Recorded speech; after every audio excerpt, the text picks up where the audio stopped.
Olá, internautas da TV DN, estamos começando aqui mais um Estúdio DN e hoje o papo é sobre imposto de renda. E hoje, para falar com a gente, nós estamos recebendo o José Hernani Santos, advogado tributarista da Força Advogados Associados. Doutor Hernani, eu queria primeiro perguntar para você o que é o imposto de renda?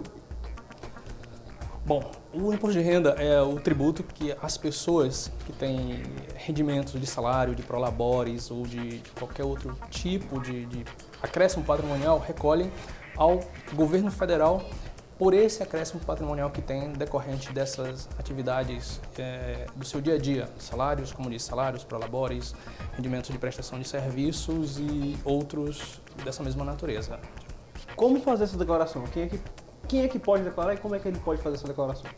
Bom, toda pessoa que tem rendimentos pode declarar. Agora, a outra questão é quem está obrigado a declarar, que aí existe uma instrução normativa da Receita Federal onde alista as situações que obrigam você a declarar. Por exemplo, o primeiro item que obriga a pessoa a fazer a declaração é ter tido, em 2014, rendimentos tributáveis superiores a R$ 26.815. E tem outras situações também que são diversas.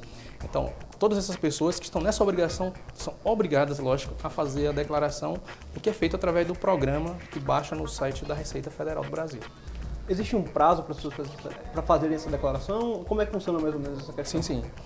As pessoas que estão nessa obrigatoriedade de fazer a declaração têm do dia 2 de março de 2015 até o dia 31 de abril, até a meia-noite, às 11 horas e 59 minutos do dia 31 de abril para fazer a declaração e enviar para a Receita Federal do Brasil mediante o sistema que baixa no site da Receita.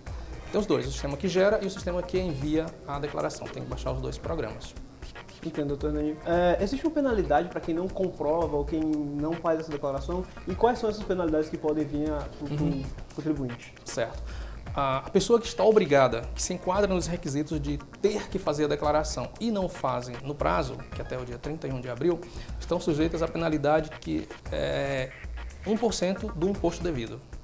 Então, no mínimo R$ 165. Então, se a pessoa fez a declaração, apura um determinado valor de imposto a recolher e 1% desse imposto dá R$ 200, é esse valor que ela vai pagar como multa. Se for menos que isso, ou seja, o mínimo é R$ 165 de multa para quem não entregar a declaração no prazo, estando obrigado a declarar. Que dicas você daria, assim, doutor Hernani, para quem vai fazer essa comprovação, quem vai fazer essa declaração de imposto de renda, para não cair na malha fina? E o que é essa malha fina também, né? Que eu queria que você explicasse um pouco para a gente. Perfeito. Bom, malha fina eu diria que é um departamento da Receita Federal onde ficam sob fiscalização as declarações que por algum motivo tiveram alguma desconfiança da Receita. A pessoa mandou a declaração, a Receita tem diversos sistemas para comparar a declaração que você enviou com as informações mandadas por terceiros, por exemplo, a empresa empregadora. Se essa sua declaração em algum ponto não bate com o desses terceiros, fica lá na malha para ser fiscalizada.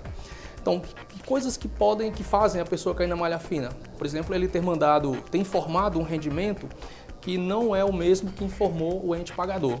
Você é empregado, disse lá que recebeu determinado valor e a sua empresa, que já prestou essa informação para a Receita, disse um valor diferente. Pode ser até centavos. Então, isso é um motivo de cair na malha fina.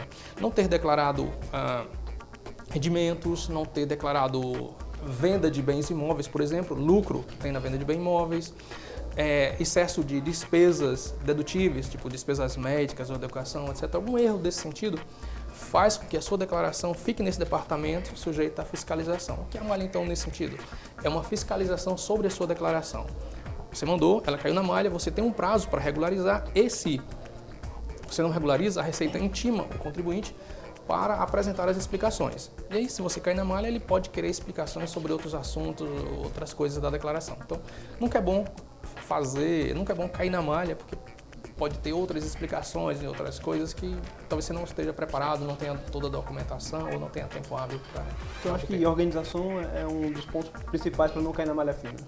É fundamental a organização e o cuidado na hora de preencher a declaração, né? Porque erros simples podem fazer a pessoa ir para cair na malha, né? Então, digitar todos os dados, conferir para ver se não botou 1000, colocou um zero a mais, alguma coisa assim.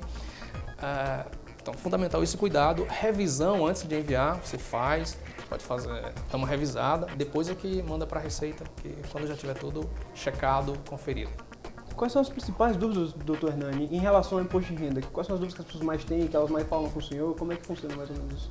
Bom, o que mais tem, nesse ano principalmente, que as pessoas têm consultado muito é sobre algumas coisas. Ganho de capital, por exemplo, tem pessoas que têm dificuldade de saber quando o imposto sobre o ganho de capital é recolhido e quando não é recolhido. Ganho de capital é aquilo, você tem um bem e vende esse bem por um valor maior do que ele está na sua declaração. Por ali um ganho de capital, sobre esse ganho de capital tem tributo de 15%.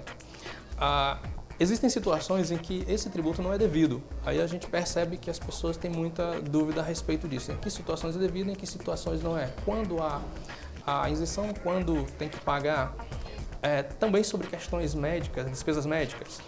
Isso é ou não é dedutível? A despesa com psicólogo é ou não é? Medicamentos é ou não dedutível? Creche de criança, tipo educação também. E essas são as que mais colocam dúvidas nas pessoas. Agora você falou um pouco das deduções do imposto de renda. Quais são os gastos que são dedutíveis do imposto de renda e quais não são e quanto que isso pode ser dedutível do imposto de renda? Bom, dedutível da base de cálculo do imposto tem despesas com educação do próprio contribuinte e dos dependentes, despesas médicas. A despesa com educação tem um limite, é 3.200 e alguma coisa atualmente. Você não pode, você gasta 10 mil com educação, mas só pode deduzir 3 mil e pouco. Despesas com saúde, que são dedutíveis sem limite. Tudo que você gastar com saúde pode deduzir da base de cálculo do imposto. Dependentes também são dedutíveis. Tem aplicações em previdência privada, as despesas de previdência oficial também, o INSS, essas são dedutíveis da base de cálculo do imposto. Aí tem também o INSS do empregado doméstico, que esse deduz do próprio imposto, não é nem da base de cálculo. Então, isso é um incentivo para as pessoas regularizarem seus empregados domésticos, essa ideia de que tudo que você pagar para a previdência vai diminuir, aliás, do seu imposto a pagar. Então é isso, obrigado, doutor Hernani, e até a próxima.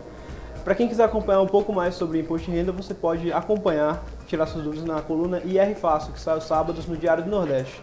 E para quem quiser também tirar as dúvidas, você pode mandar um e-mail para o negócios@diariodonordeste.com.br. Obrigado e até a próxima.